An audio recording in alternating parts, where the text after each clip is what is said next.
So your quarterback rankings generally, I think, are fairly well in line with the consensus. You see it as a kind of big four group, and all four of those guys are in your top 15 of the top 100 in the back of this guide. Bryce Young is your number one quarterback and your number one player overall. How high are you on Bryce Young, and how does the completely ridiculous size thing factor into your evaluation? It's tough, right? We've never seen a quarterback this size in the modern era. So how should it factor into your evaluation? I'm not so much worried about the size as I'm worried about durability and being able to hold up. Right. That slight build, and especially for a guy like Bryce, because he welcomes the chaos. He wants the chaos. Yep. Because that means that he'd rather have a guy bearing down on him because it gives that route an extra half beat to get open. So he welcomes that chaos. And in the NFL, where everything's just a little bit faster, even compared to the SEC, everything's a little bit faster. So you're going to take some hits. Can his body hold up? And that's the question: is can he be durable enough to hold up for a 17-game schedule into the playoffs and be healthy, not miss games, and do this for the next 10 years? If you come to the conclusion that you're not confident he can do that, I understand. I understand completely where you're coming from. But at the end of the day, when you evaluate quarterbacks, you're making bets. So I'm going to bet on the guy that is special when it comes to his instincts, his vision, his processing, his accuracy, all the things that matter so much to position.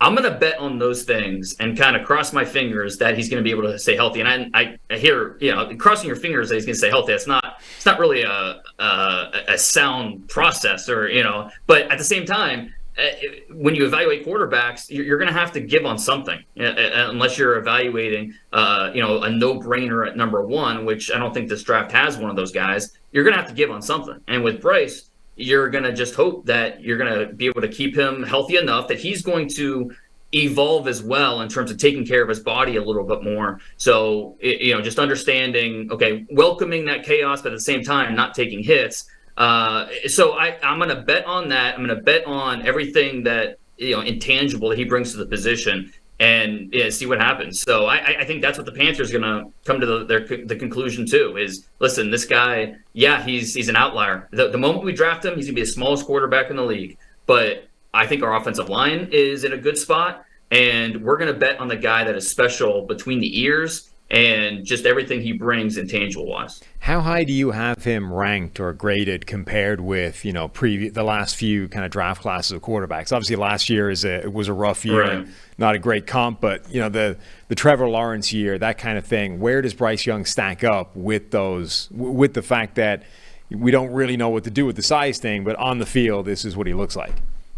Yeah, and it's always tough to do this because I find it tough because I have to eliminate what the guy's done in the NFL, right? And so it was just going based off of strictly how we thought of them as prospects. I'd probably still have a higher grade on Trevor Lawrence. Now, the interesting thing is if we start to talk about next year's quarterback class, when things get really interesting with Caleb Williams and Drake May, and I get it.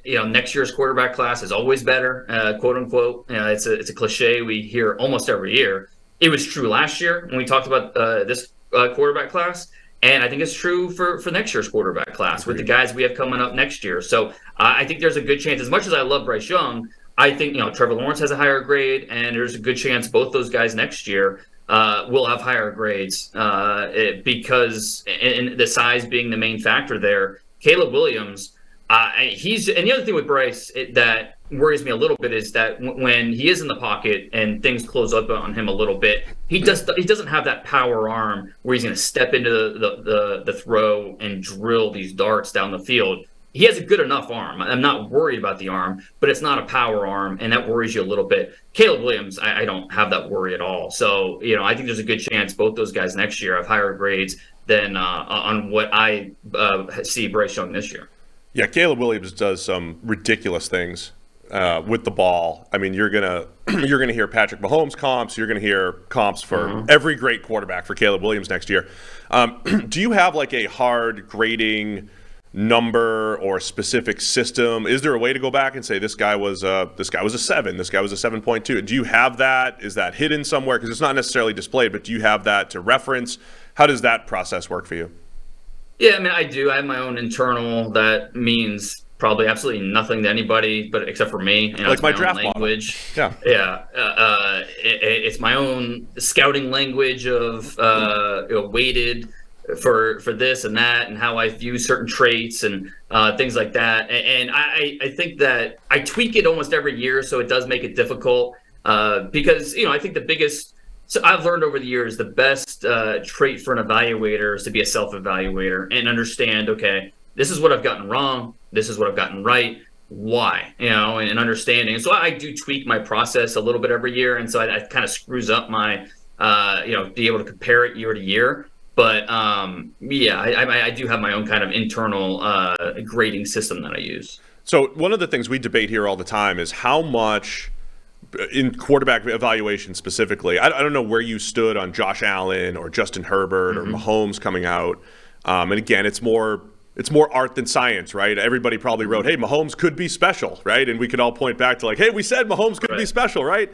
But do you ever go back and say, these guys have hit more than they did previously, right? The great traits quarterbacks have hit far more in the last 5 or 6 years probably than they did the previous 10 to 15.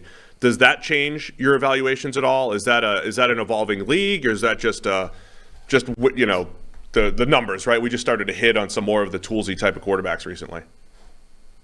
Yeah, and I think above all, quarterback is an intangible position, and it's just trying to understand what makes these guys tick. Because the tools, they matter. There's no question.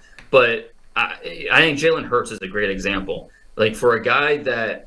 Because I think Jalen Hurts coming into the league, I wouldn't call his skill set special necessarily, but it was a really versatile, athletic, talented skill set, and it's a matter of. But not everyone, with Jalen Hurts has competitive toughness and mental toughness, so he could work through all the mistakes that he went through to fix certain things and get better. And Josh Allen, same type of thing where, he's learning on the fly and getting better, learning from those mistakes. A lot of these quarterbacks, they don't learn from sitting and reading, digesting a playbook and watching film. They need to be on the field. And that's, with Anthony Richardson, he's a guy that I need him on the field to learn, to get better. And so that's the big question with Anthony Richardson is, if I'm a team considering drafting him, how long before I feel comfortable to get him on the field? If it's not until next year, that really worries me, because I think he's not going to get truly better until he gets on the field. It's we hear all the time like, oh, just let him sit for a year. I don't know that really does all that much. I think, especially a guy like Richardson and, Josh Allen, same type of thing. Getting these guys on the field, letting them learn from their mistakes, understanding what NFL play speed looks like, feels like, and working through that's such a key part of developing. And so going to understanding what makes these guys tick, when can they get on the field, and having the mental toughness to work through those mistakes.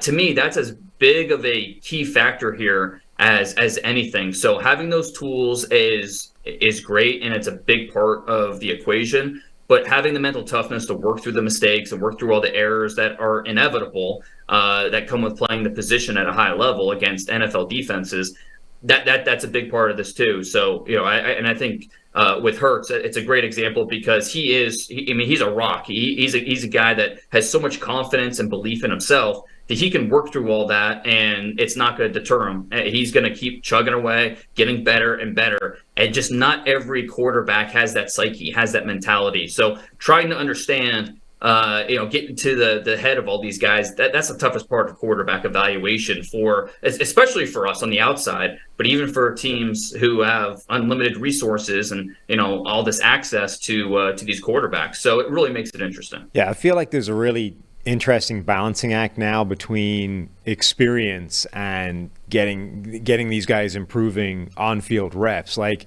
Trey Lance is a good example, and there's a comp there with Anthony Richardson, like just incredibly inexperienced. And I agree with you. I think because probably a bunch of factors, but one of them being the practice time being different. Like, Bill Parcells wasn't crazy by wanting only guys that had like 40 plus college starts under their belt because of that experience, because of those live reps, the real bullets flying, that kind of thing. And sure, it's not, college experience is different to the NFL experience, but it's still important. And the absence of total experience, I think, is an issue.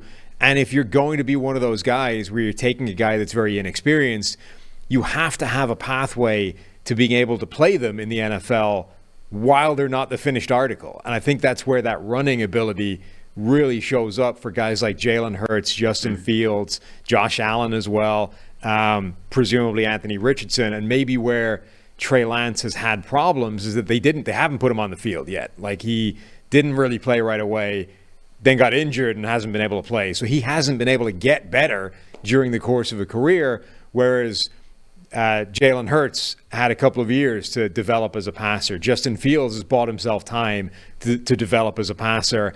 And I agree with you. If Anthony Richardson is going to be your guy, you need to be confident building an offense year one that he can function in that lets him develop as a passer. Right, exactly. And Anthony Richardson's a guy who didn't play at a big-time high school. So, this is he's really still learning quarterback, the language and everything that goes along with it. And, talking to teams that met with him at the Combine, I think they were optimistic about how he learns and, he's a smart guy. But I think they were also a little bit worried about just all the things he doesn't know yet because he hasn't been exposed to it because of just the 1 year as a starter, under 400 career pass attempts. I mean, you go through all the quarterbacks in the NFL, it's hard to find quarterbacks that had fewer than 400 pass attempts in college. Yeah. It makes it tough. Yeah, Trey Lance is one of the few guys that you could say that about. And obviously Trey Lance is it's an incomplete at this point. We just haven't seen enough of him to really know what he is as an NFL player. So at best. It makes it tough to figure out a guy like Richardson who's we've never really seen a guy that 6'4", 245 and can run a 4.3 or low 4.4, has the arm that he does. But is so inexperienced in a lot of quarterback things. But I understand that if you're going to bet on a quarterback, why not bet on the guy that has all these tools to work with? And I think something else too, and I had an NFL exec point this out to me, talking about quarterbacks a couple of weeks ago or about a month ago. We talk so much about, Anthony Richardson being these high ceiling, because the tools, he's got all this potential. The tools, when you look at quarterbacks, all these great tools, they raise the floor, not necessarily the ceiling. How they develop once they get to the NFL, that'll figure out the ceiling. But being able to have that size and that athleticism with that arm, that raises the floor for a guy like Anthony Richardson. So the tools that he brings, all these traits, that gives you a really good floor to work with. And then how he develops mentally and with all the quarterback specific things that you need to do in the NFL to be specific to be successful. That's what's going to figure out the ceiling. So I think we kind of get it backwards sometimes when we talk about how toolsy is and how the upside's so high. And I think we need to talk about maybe the floor being pretty high for an Anthony Richardson. Yeah. It's just about, okay, what does the ceiling look like? And that's all based on the mental development. Especially the running ability. The running ability absolutely raises the floor when teams tap into it, right? I mean, that's the Jalen. Right. Like Jalen Hurts could have games where he only completed 10 passes, and the Eagles could still move the ball because of his running ability.